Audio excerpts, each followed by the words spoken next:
Halo teman-teman, wah kali ini saya jadi MC. Saya adalah Gemal Panggabean, yang anak pertama dari Pak Wahyudin Panggabean. Saya juga alumni Pekanbaru Jurnalis Center. Saya udah berkarir di Jakarta dan jurnalis sampai Humas itu dari tahun 2017. Berarti udah 5 tahun. 5 tahun ya? 5 tahun.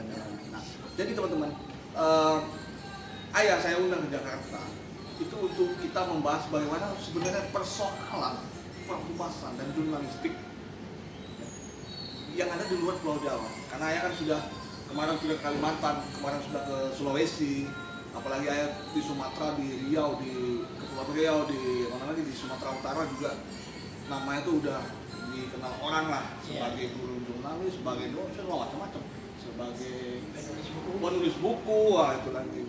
Ayah aja udah berkarir di jurnalistik itu 30 tahun ya? 37 tahun. Nah, jadi kemarin kita udah bahas apa sih sebenarnya persoalan mereka, para stakeholder ini. Bagaimana publikasi mereka, khususnya di media, itu sulit. Nah, ini di sini akan kita bahas teman-teman. Jadi juga kita juga udah siapkan bagaimana kita bisa menjembatani para stakeholder itu agar bisa tampil di media nasional. Nah, tapi sebelum itu kita akan bahas dulu sebenarnya ya masalah mereka ini, para stakeholder ini ya, di luar Pulau Jawa, luar Jakarta dan khususnya luar Pulau Jawa juga. Karena kan kalau di Jakarta orang udah paham, sebenarnya nggak juga paham sih bagaimana tampil di media. Apalagi yang di luar Pulau Jawa. Masalahnya di mana sih sebenarnya? Oke. Terima kasih ya Ananda. Gemal Abdel Nasser Panggabean, sarjana hukum, yang menjadi founder pada Gris Media, sebuah perusahaan perseroan terbatas di bidang konsultan media ya, yang mengkhususkan diri pada pengembangan sumber daya perhumasan. Dan ini menarik sekali.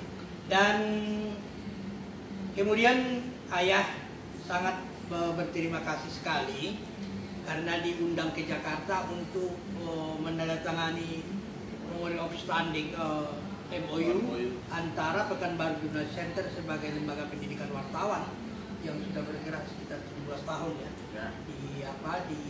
di Pekanbaru, dan pengembangannya udah kemana-mana.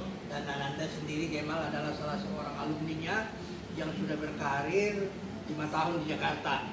Dan saya sebagai pembicara nasional, selain menjadi direktur utama lembaga pendidikan wartawan, udah kemana-mana ya, udah ke Kalimantan, Sulawesi, Papua, Banten dan semuanya untuk mendidik para wartawan. Jadi pertanyaan Ananda tadi sangat menarik. Apa sih persoalan yang mendasar bagi stakeholder? Mari kita kerucutkan persoalannya kepada kemungkinan jalinan kerjasama kita ini antara Pekanbaru Jurnalis Center dengan Gris Media sebagai sebuah institusi yang menyiapkan untuk orang-orang di bidang praktis perhumasan. Ya, jadi yang pertama, persoalan kita di daerah itu adalah persoalan mindset, mindset wartawan. Mindset wartawan ini yang akan menjadi tenaga humas yang perlu dikembangkan. Dan perlu dibina agar diperluas lagi wawasannya. Jadi ini betul-betul menjawab persoalan ini atas kerjasama kita ini. Itu yang pertama. Yang kedua, mengenai sulitnya mereka membuka jaringan untuk perluasan profesi mereka dan sebagai kiprah mereka di bidang profesi kehumasan itu. Nah, sebab bagaimanapun juga lembaga pendidikan wartawan Pekanbaru Jurnalis Center memproduk bukan hanya untuk wartawan, tetapi banyak di antara mereka yang akan menjadi tenaga-tenaga muda di bidang perhumasan, yang kalau sukses kan, yang sudah sukses Gemal sendiri. Dan inilah perlunya kerjasama itu. Jadi mindset mereka ini, kemudian jaringan ini harus kita buka, harus diapa. Jadi ini kerjasama ini salah satu alternatif untuk memperluas jaringan ini. Yang ketiga ini mengenai skill mereka di bidang penulisan. Jadi bagaimanapun juga yang namanya tulisan semacam press release misalnya, itu kan sebuah pesanan, dan bagaimana agar press release yang mereka produk itu bisa dimuat di media-media nasional. Betul. Karena itu pesanan daripada konsumen ya. Betul. Iya. Kalau tidak muat hanya media-media di daerah, Iya. yaitu tidak sesuai dengan harapan. Betul. Jadi skill itulah yang kemudian harus kita bina lagi, dan melalui kerjasama ini saya rasa ini akan terjawab. Ya, Nah, itu dulu Iya. yang sementara. Iya, tapi kan bagaimana mereka memproduksi press release misalnya, ini yang sebenarnya sering saya temukan ya.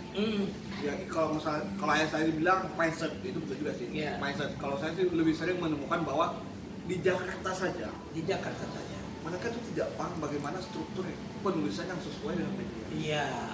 Kalau apalagi mungkin di daerah ya. Iya, iya, iya. Nah, apalagi mungkin di luar daerah. Kemudian tadi yang ketiga adalah kalau ayah ini nomor 2 kan, networking. Bagaimana kita jaringan kita memang bisa langsung direct ke media-media nasionalnya, Iya, iya, ke iya. jurnalisnya, ke pengelola media dan segala macam. Nah ini juga sebenarnya yang mahal ya.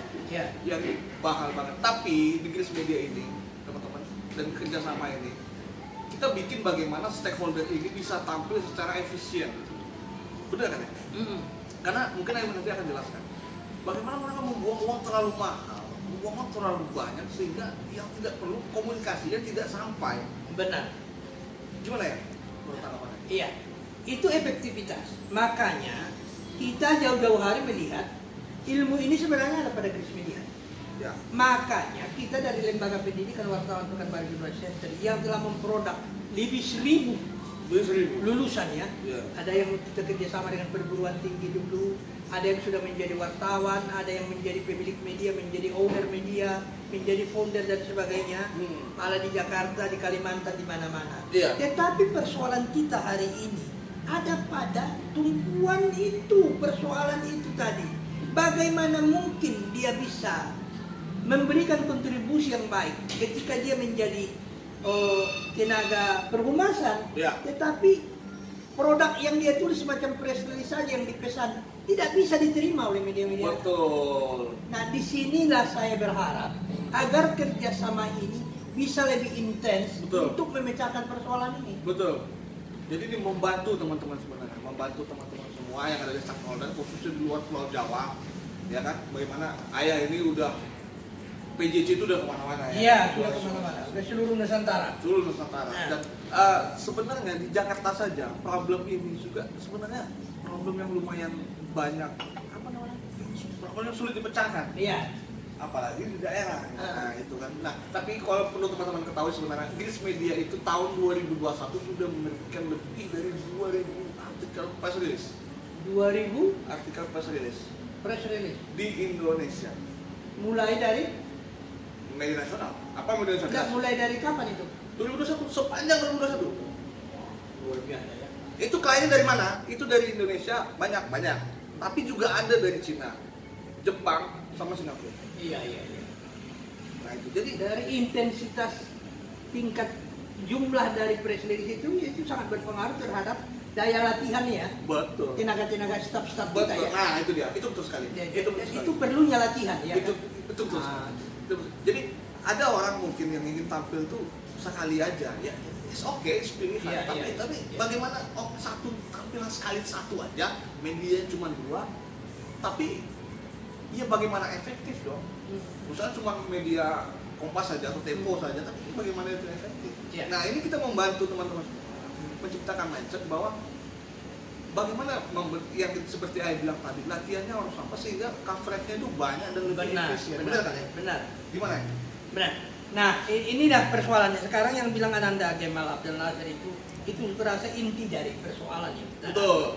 Kalaulah para tenaga-tenaga humas ini, baik wartawan apa, kalau tidak dia punya skill yang benar-benar sesuai dengan standar, apakah struktur, bahasa yang digunakan, dan sebagainya, dia tidak akan menjangkau keberhasilan di dalam profesinya. Betul. Jadi malah bisa ada yang kena jerat hukum, ada yang kena delik, ada yang tidak begitu disampaikan itu press release kepada redaktur media-media mainstream ya. Iya.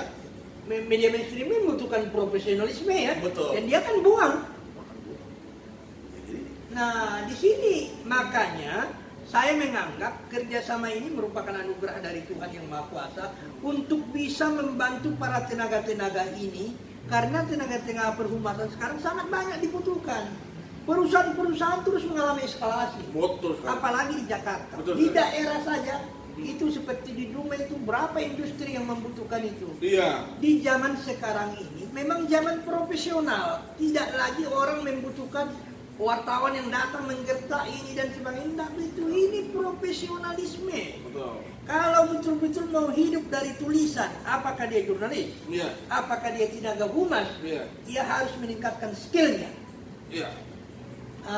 Jadi barangkali Ananda sendiri, Jamal Abdel Nasser, yang sudah 5 tahun berkecimpung di pekerjaan ini, mungkin lebih tahu soal itu. Dan itu mungkin nanti dalam kerjasama kita itu akan terjawab, secara teknis. Secara teknis. Nah, Jadi itu dia teman-teman. Jadi juga permasalahan-permasalahan yang dibilang Ayah tadi, yang mindset, ya kan.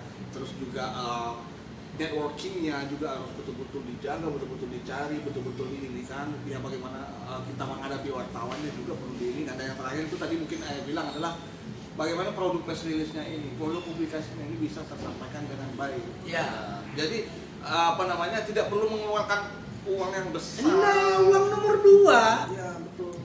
Kalau tidak sesuai dengan selera orang, berapapun orang nggak mau uang. Nggak mau betul sekali. Iya, kan Anda baunya nanti nomor 8, sementara mornya nomor 10, nah cocok itu. Nggak cocok. Terus kita maksa. Kita kasih uang lebih. Nggak Ya nggak bisa. bisa. Apalagi media mainstream. Media-media betul. Dan mereka juga punya gaji yang standar. Betul. Dan mereka butuh uang gitu. Betul. Jadi saya sangat berharap ya Nanda ya, Ya. agar kerjasama ini betul-betul bisa terlaksana secara instan Betul. dan memberikan kontribusi Betul. kepada tenaga-tenaga muda yang sangat diharapkan. Ini menjadi sebuah peluang kerja, lowongan kerja yang luar biasa pada zaman ini, dan juga akan memberikan kontribusi kepada perusahaan-perusahaan dan kehidupan. Betul. Hingga ini kerjasama ini memberikan kontribusi yang sangat signifikan bagi kehidupan ini sekarang, khususnya di bidang perhumasan dan jurnalisme ini. Luar biasa sekali. Ya, itu harapan saya. Ya, saya juga berharap lah semoga para stakeholder yang apa aja lah, Ya. perusahaan kah, politikus kah, birokrator kah, siapa lagi, ya kan, pengacara apa segala macam, UMKM juga bisa kita bantu. Iya. Dengan adanya tenaga-tenaga melalui kerjasama kita ini, kita juga akan memiliki banyak potensi ya. Betul. Untuk membantu, mulai dari daerah, mulai dari Sumatera, Sulawesi, Kalimantan, Papua dan sebagainya sampai ke Jakarta ini.